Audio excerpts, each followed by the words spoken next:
This tutorial is going to be showing you how to make a low poly train in Blender. You want to start by opening a new file, reload startup file, and you can delete the camera that's on the scene, we don't need that, and just move this light out of the way. Now select the cube and press 1 to go into front perspective view. Now press 5 on the number pad to go to orthographic view, and so from there you want to scale it down on the Z axis by pressing S and then Z and give it a value of 0.2 units, and then you want to scale it on the X axis by doing the same but pressing X instead of Z this time and give it a value of 3 units. And now you want to press Shift A, which bring up the Add tab, and you want to select a mesh and you will pick a cylinder mesh. Now you want to scale that on the Z axis by 2, and you want to rotate it by 90 degrees. Now you want to grab it on the X axis by pressing G and then X and then -1. No, put it flush with the front of the train. This right here is the base of the train, and then this is kind of the engine, so that'll sit on top of the base. And so you just press G and then Z to grab it again and put it up by 1, and that sits nicely on there. And now you just want to go back to your front view, Shift A, a cube this time, and you want to press S and then Z to scale it up on the Z axis only, and type in 1.5 units. And then you want to hold down Control and click on the blue arrow. Now when you hold down Control, it snaps to the grid when you're moving it on that axis, so you can see it's going in 0.1 or whatever, and so you just drag it up until it's flush with the base of the train, and then use G and then X to grab it on the X axis, and 2 so that it's flush with the rest of the components of the train. And now we're going to add the roof of the cabin. So Shift A, add a mesh, you want a plane, and scale that plane, press S and then 1.25 to scale that up. And now you want to press G and then X to grab that plane on the X axis, and then input 2 and it'll bring it to the same position as the cabin itself. And now we grab it on the Z axis and input 3.2. It'll sit nicely on top there. And now press 1 again, and with the plane still selected you want to go into edit mode with tab, or else you can go down here, there's object mode, and then you can select edit mode. Tab works the same way though, it just switches in and out between the two. And now you want to press E to extrude and put in 0.1, and that'll give you that there, and then E to extrude again, 0.1, and you're pressing enter to confirm each time you type in a value. And once you've confirmed the second extrusion, hit S to scale it down and just drag it in slightly like so until it's more or less about 30 degree angle, 35, and then E to extrude again, 0.1, and same thing, you just scale it down a bit more, and then one more time, E to extrude, 0.1 units, S to scale, and then for the last one you just kind of want to drag it down a little bit, and that's that for the roof.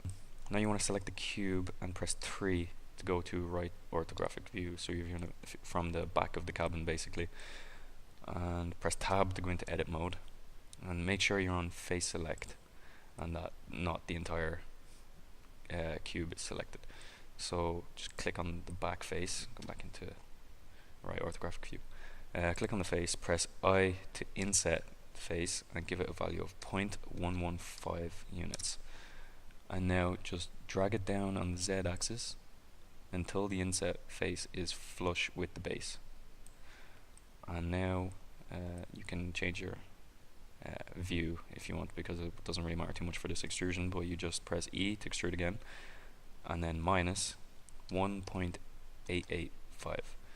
And the reason for that number is because when you done the inset at 0.115 it gave this thickness of 0.115 here on each side, and so by doing -1.885 for the interior it gives it the same thickness here, so it's the same the walls are the same width the entire way throughout the cabin. And that's that for the cabin. And now press tab to go back into object mode. Press 1, shift A. Now we're going to do the windows for the cabin. Add a cube, press S and then Z to scale it on the Z axis, and then 0.25. S and then X to scale it on the X axis, 0.25 again. S and then Y to scale on the Y axis, 1.25. Now what you want to do is grab it on the X axis with G and then X and move it 1.5 units.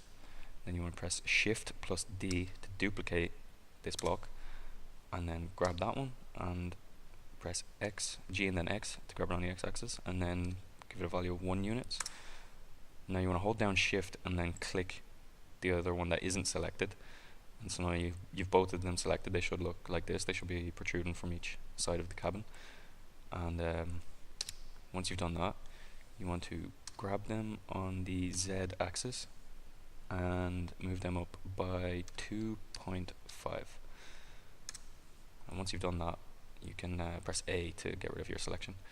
And now select the cube for the actual cabin itself and go up to the modifiers tab.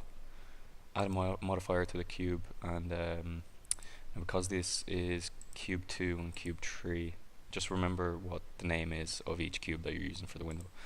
And so add a modifier to the cabin cube, a Boolean modifier, and the operation needs to be difference, and find the object that the windows are. So cube number 2, apply, and you still have this cabin selected, so add the modifier again, Boolean difference object, cube number 3, because it's the second window this time, and apply.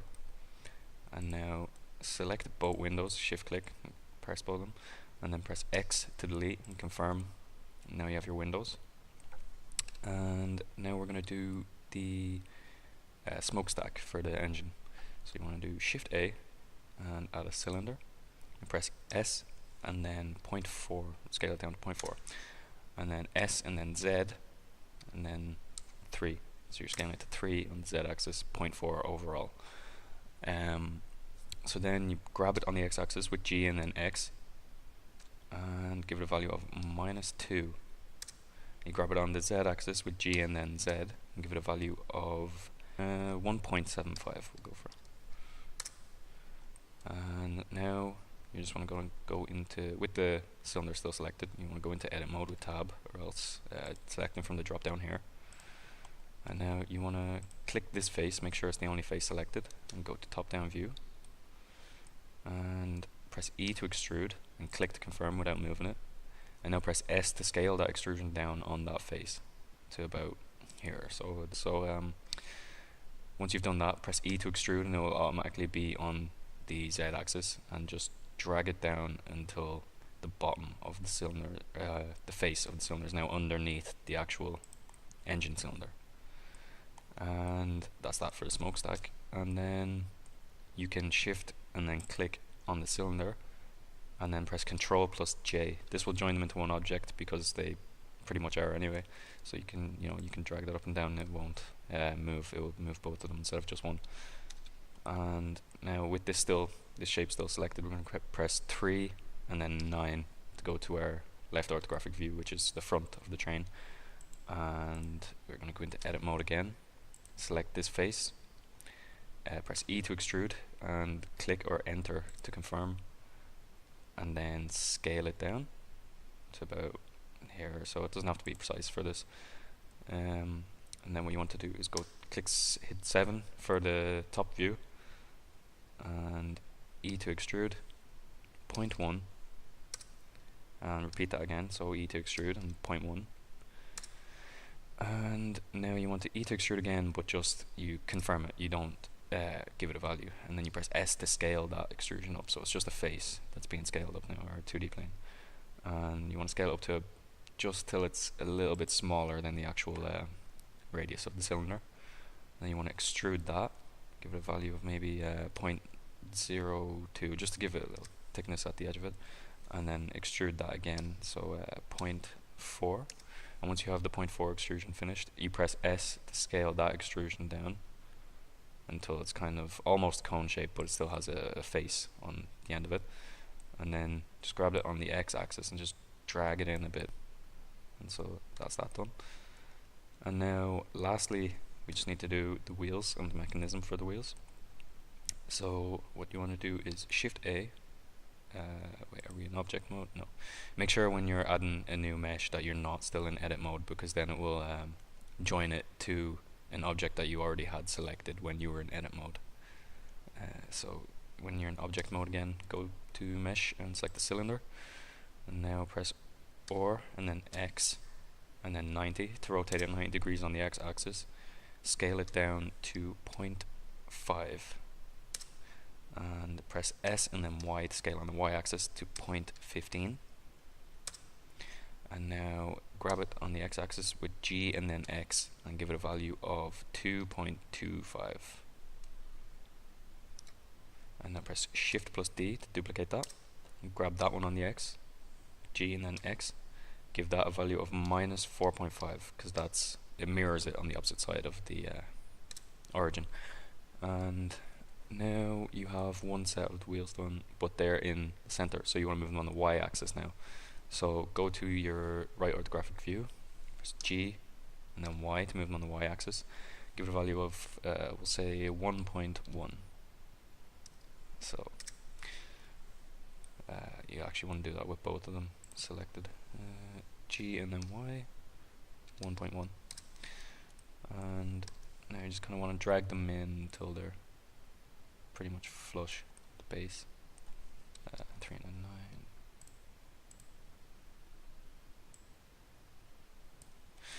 And now you just want to hold down Shift and click, and then press Shift plus D to duplicate, and then press 3 again to go back to your right orthographic view, and then G and Y, and go for 2.2 and then just drag it in on the y-axis so it's flush. And that's the wheels. Lastly is the mechanism for the wheels. So you just want to deselect these and Shift A, add a cube, press 1 to go to your front orthographic view.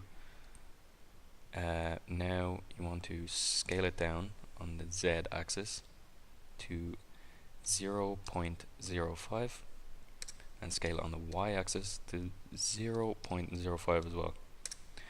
And now you want to grab it on the y-axis, G and then Y, and move it by, where is it?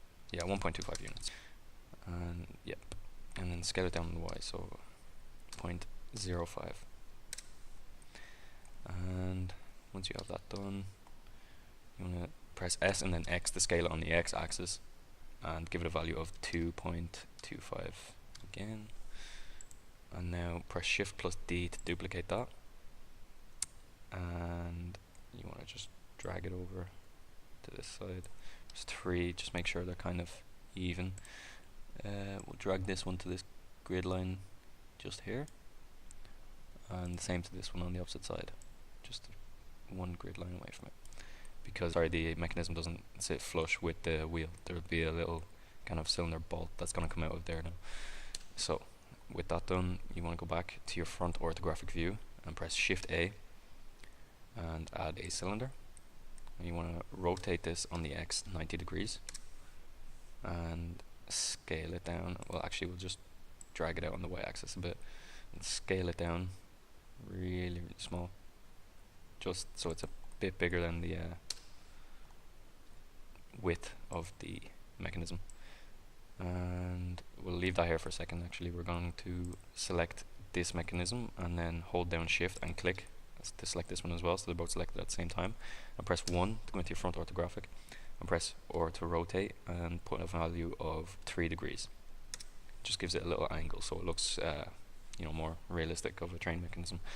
And now once you've done that, I'm going to grab this for the bolt for the mechanism and just drag it up along the Z and X axis until you have an idea of where it's going to go, and just kind of slot it in. We'll go to top down view and just drag it across until it lines up fairly well with the mechanism itself.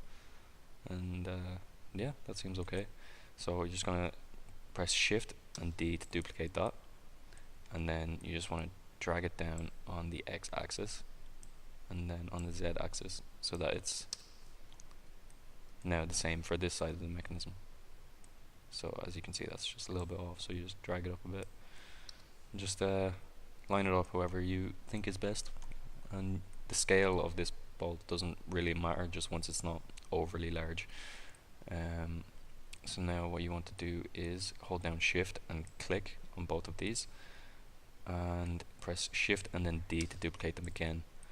And now you want to press 3 to go to your right orthographic view, so you're viewing from the back of the train, and just drag these over on the y-axis until you have the same result pretty much. And yeah, you'll see that's kind of, it's not very flush with them at the moment, so you want to just drag it in a tiny bit and then it sits nicely there. And that's it.